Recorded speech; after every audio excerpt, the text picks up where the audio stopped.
छिटो हिँड्दो रहेछ दुईटा लौरीहरू।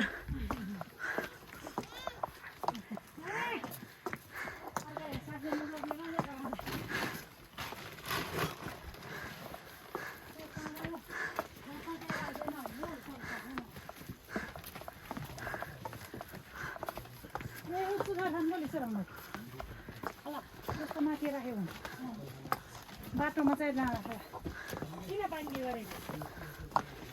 गाह्रो भयो म बोक्दिनँ एकछिन बोक्छु ल्याउन ननालिदिनु नि त नभएको नानी गएको पानी गएको जस्तै होला साटौँ भने हजुर नानी गएको पानी गएको जस्तै होला साटौँ भने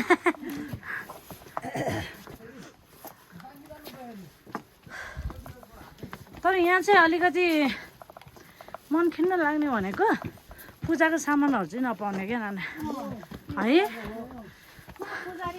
अझै पनि पहिलाभन्दा त धेरै नै विकास भएको हो। सामानहरू नजिकै कालोपानीसम्म रोड छ होइन, त्यहाँबाट मिनी ग्रेड वाल बनाएको छ र साथै अहिले चाहिँ फलफुलहरू पनि पाइँदो रहेछ। तर अब अलिकति इम्पोर्टेन्ट भनेको यहाँ धर्मस्थल पनि हो होइन, पूजाआजाको सामान चाहिँ भएदेखि हामी सबैलाई सहज हुन्थ्यो क्या।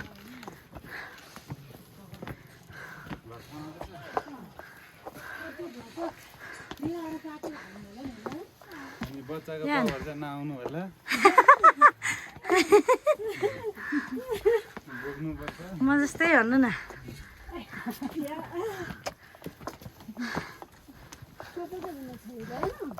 हाम्रो 9 मन्थको लिटल प्रिन्सेस आएको छ, तर छोरी त यहाँ यता चाहिँ नआएको हो, उता त 3 महिना 4 महिनामा आयो।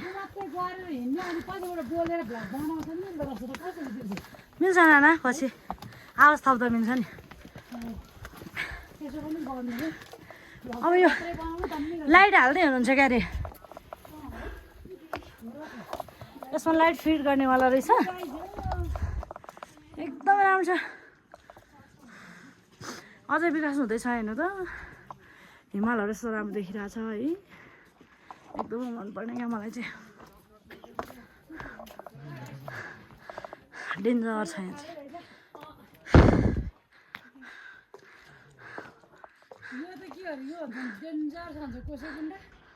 गोसाइकुण्डा नाना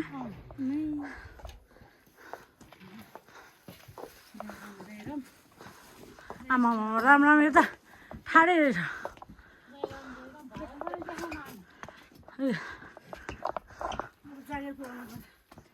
गर्मी भयो नानालाई, अब झन् अघि तल चिसो थियो, अहिले त तातो भयो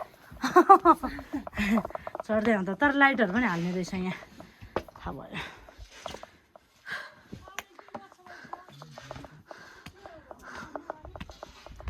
अझ यहाँ व्हाइट कलर लगाइदिनु पर्ने क्या नाना है।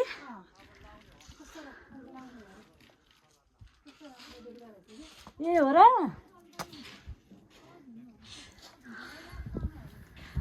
अझै कलर लाउने अरे भन्दै हुनुहुन्छ। लाइटहरू हालेर यस्तो ठाउँमा पनि तर धेरै विकास हो नि नाना होइन। हेर्नु त सामानहरू कहाँबाट ल्याउने है, त्यसो गऱ्यो भने राम्रो हुन्छ।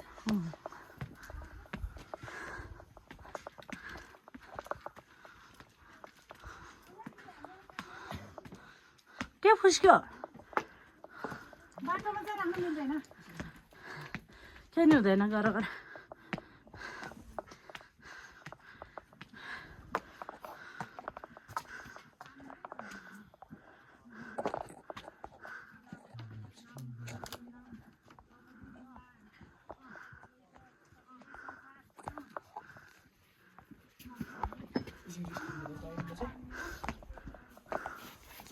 के भनेको बाबु, आमा तेर्सो ठाडै भएछ घोच्छ।